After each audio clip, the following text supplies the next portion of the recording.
Okay, so now that we're done with our tour, let's talk about our first assignment. I'll go ahead and delete this stuff. And what the first assignment is called is digital divorce.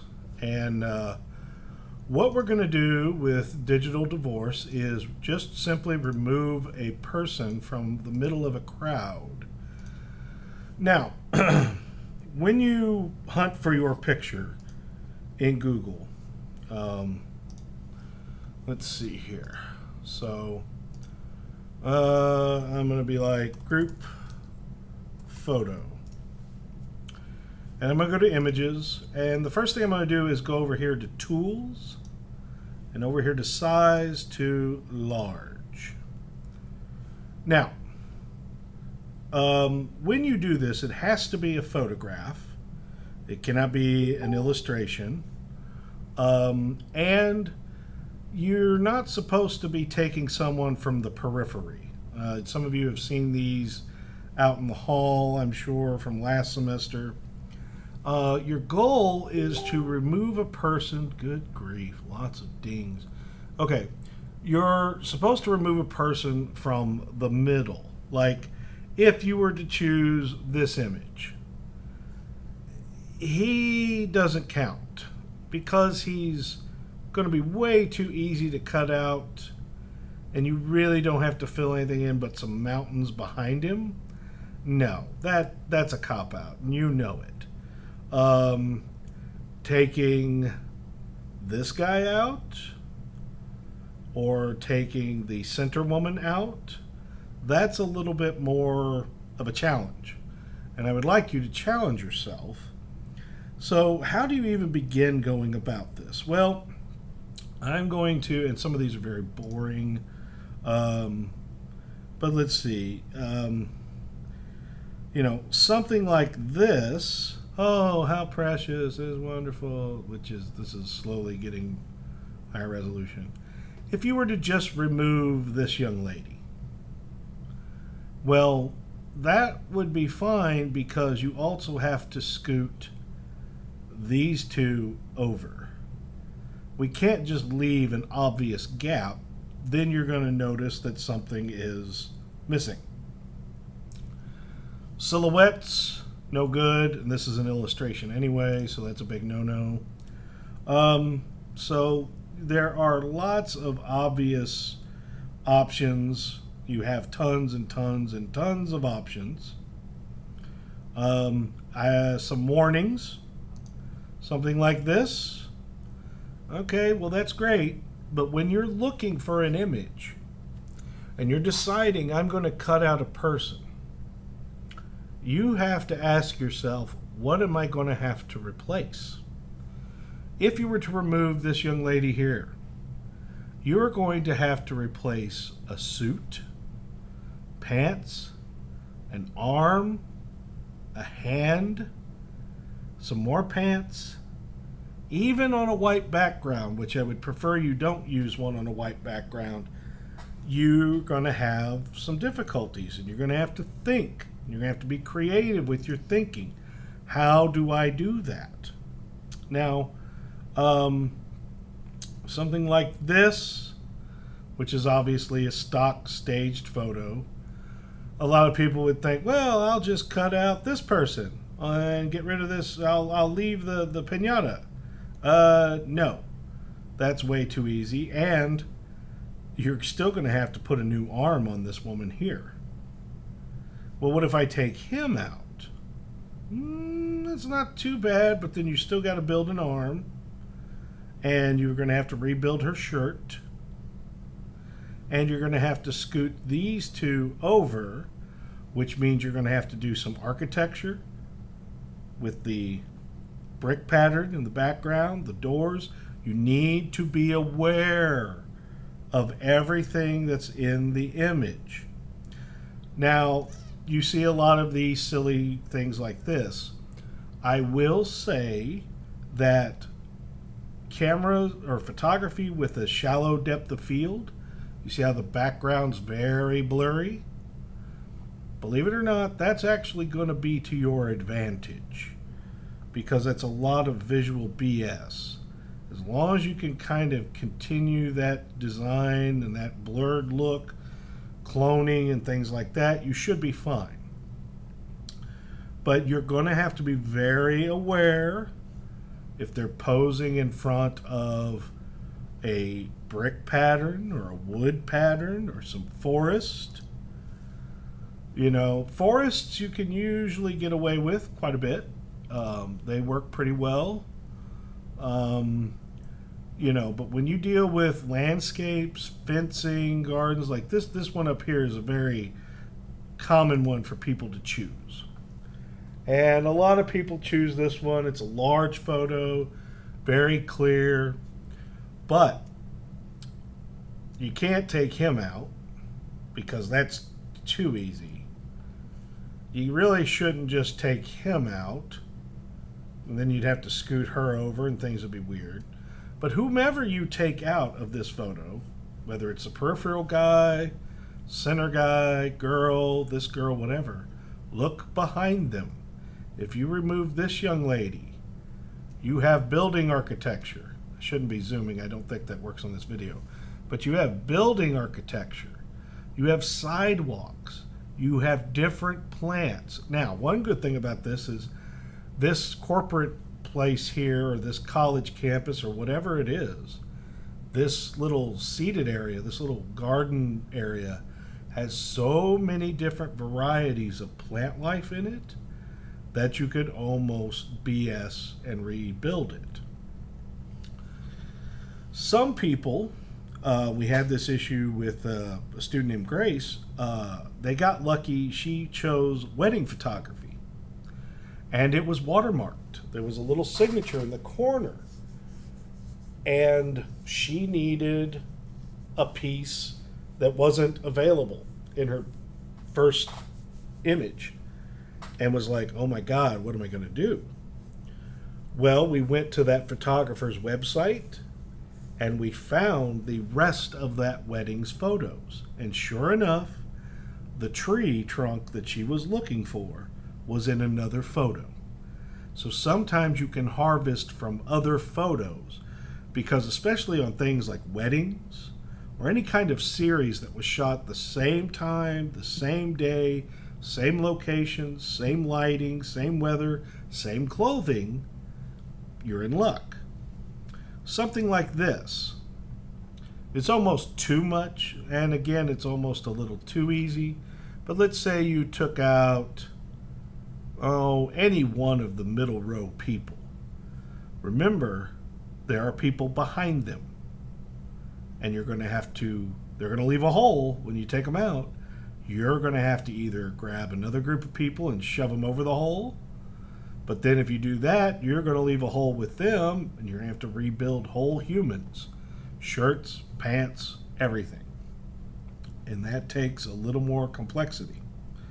So as you're choosing, I recommend picking 3 or more images to choose from, and then analyzing each of them for any potential oh my God problems. Okay? Some group photos are just ridiculous, like this is insane. Why would you even bother? Smaller numbers are a little better.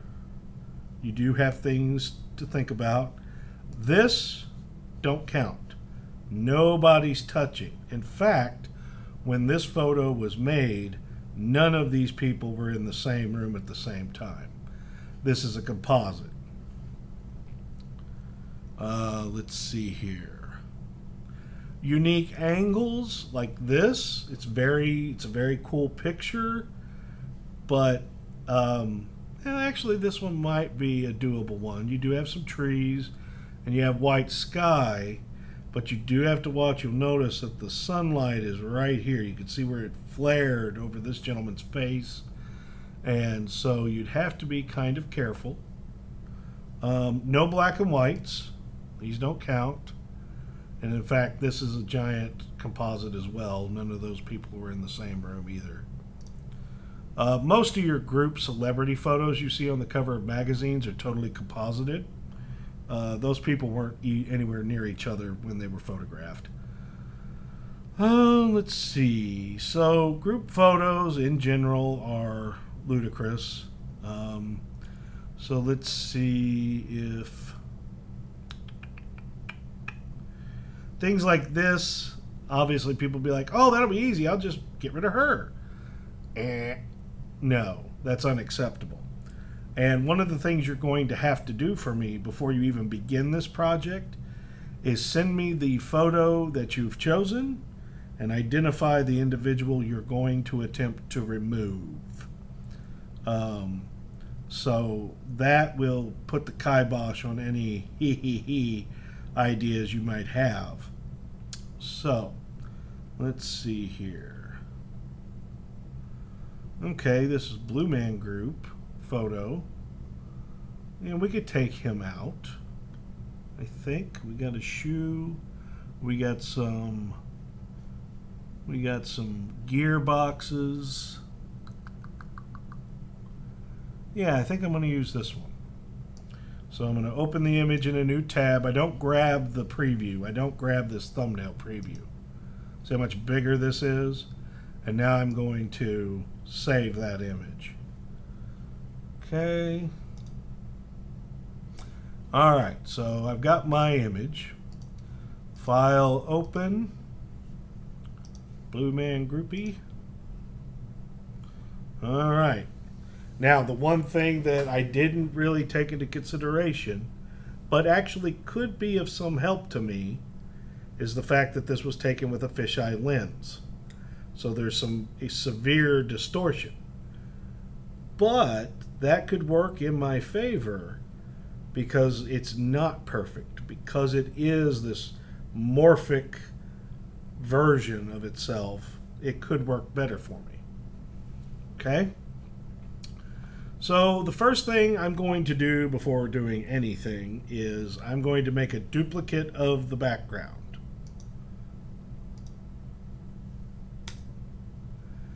That way, if, God forbid, I screw the pooch on this, I don't have to go hunt for this picture again.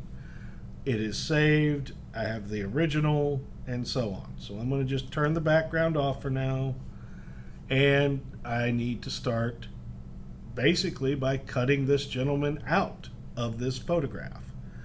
Once I've cut this gentleman out, I will have a much better idea of what I'm going to have to fix and what I'm going to have to do, how I'm going to bring these three together and close this gap. Again, I can't just leave a gap. So, when it comes to selecting the person you want to remove, again, you have some options. You have your lasso tool. You have your polygon lasso tool, your magnetic lasso tool. You have your quick selection tool, your magic wand. And they can all be used in conjunction with one another. What I'm going to do, though, I think is, and this may be more comfortable to you too, is I'm going to use the pen tool. And I am going to trace it around him. Now, I won't get a selection immediately. Okay? So, I'm going to zoom in. And just begin like I would in Illustrator.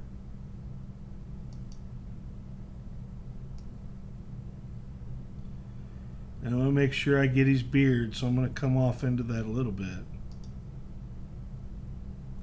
Now, you remember how you change the direction in Illustrator? You would go back and click this. What you have to do in Photoshop is press the Option key and click that to get rid of that lead handle so you can abruptly change direction. Okay.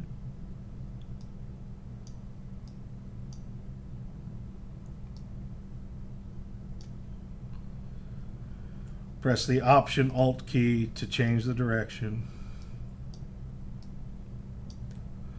Now, yes, I am going a little bit outside of him, but I think that's going to be okay for now.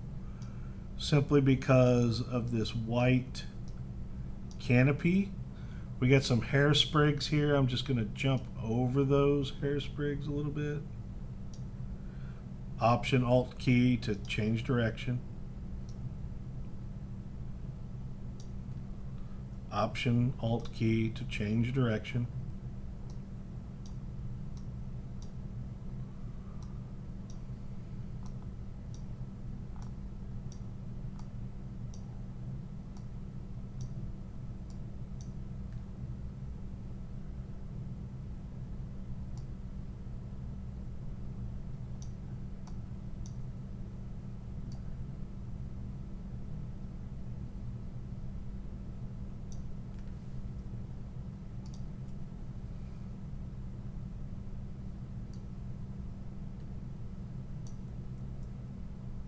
Okay, I know I fell silent. Sorry about that. Concentrating.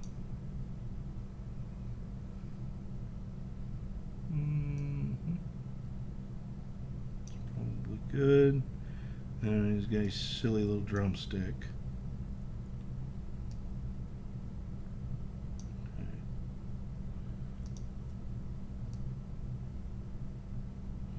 I'll eat into the blue man a little bit there on that drumstick. Okay.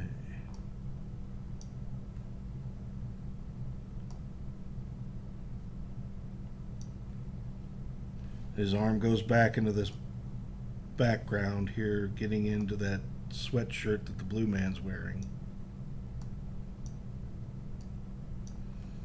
Okay. Around the knuckles. Now, I don't want to just do a sloppy job of going around him because I don't want to take so much background data that I don't have anything to work with. Like, see this area here?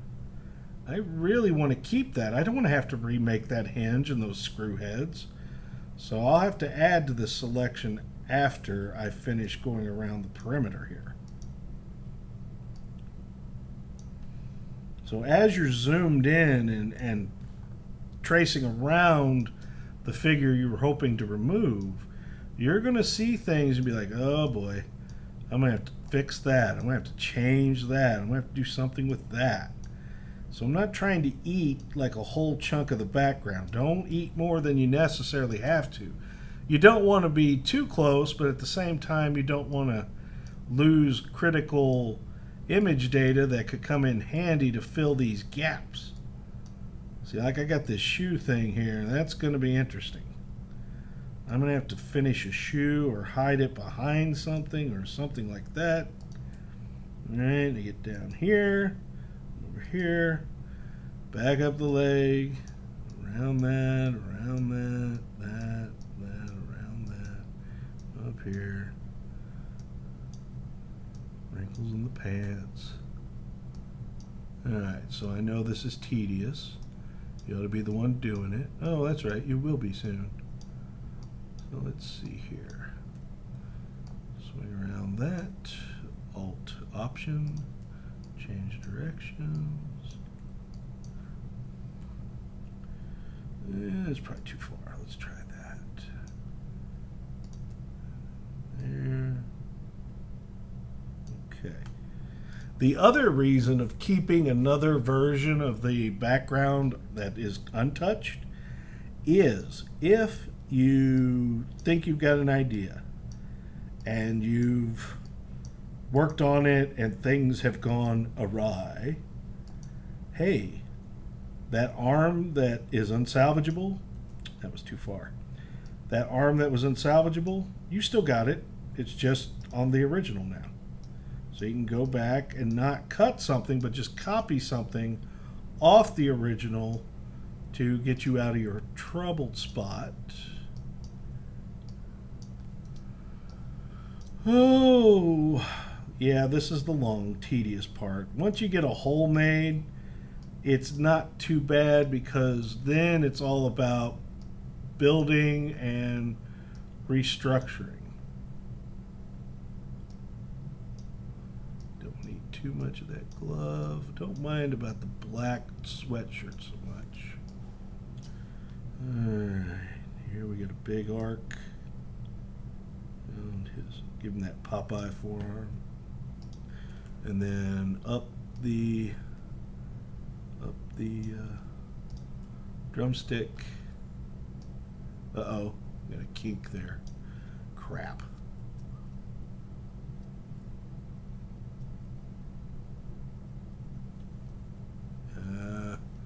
Poopy. Hey. One more bunch. There we go. And that's how the history palette works. See, I could go back a couple points. All right, let's try bringing it all the way to the top. Oh yeah, that's much better. Okay. I notice that the blue man has this port on his outfit. That's going to be interesting.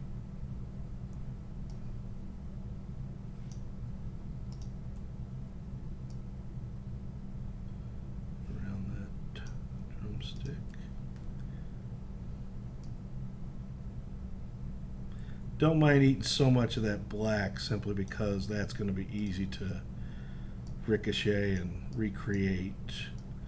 So up the shirt, over the shoulder. That's too weird, but I'll leave it.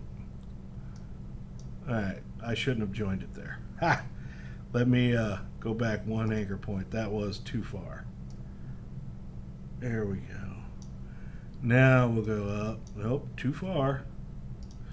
There's a change in direction. There we go. Up the shirt collar and then close it. Now, okay, so I have this path. Let me zoom back out. It's all around him. And before I turn this into a selection, I'm going to go into the gaps between his arms and his torso and draw a couple more paths.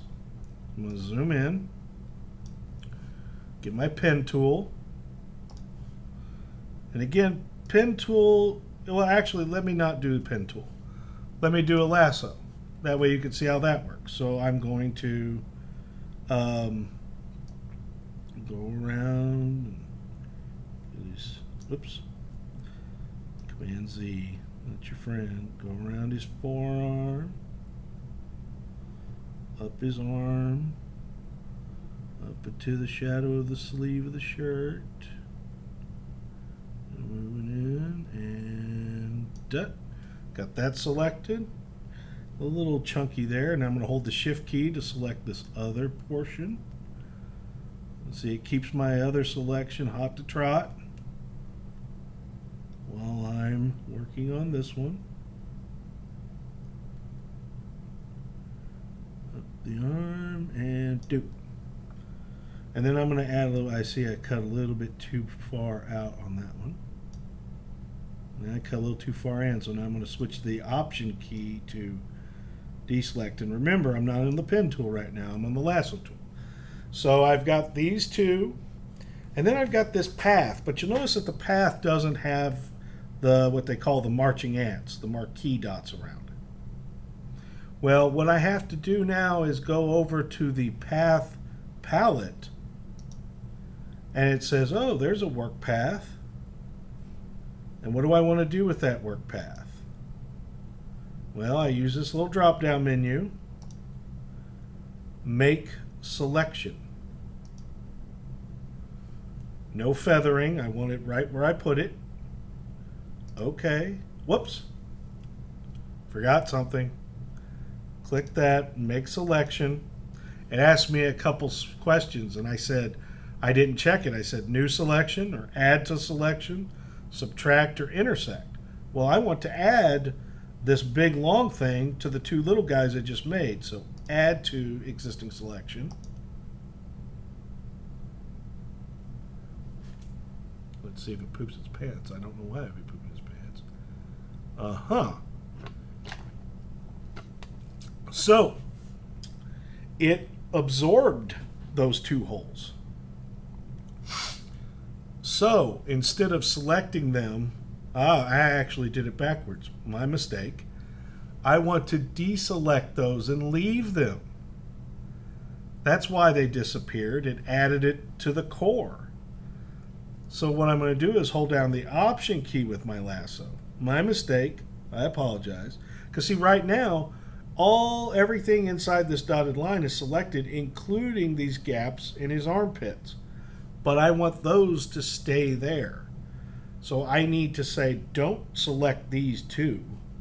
And how I do that is with the Option key pressed and the lasso chosen, I deselect this interior part that I do not want to be deleted. I want to keep that there if I need it. It's got those screws, some lids, some of that aluminum, and I'm going to deselect that stuff, so only he and he alone is the thing I'm wanting to remove. That's better. So you see now, got him selected.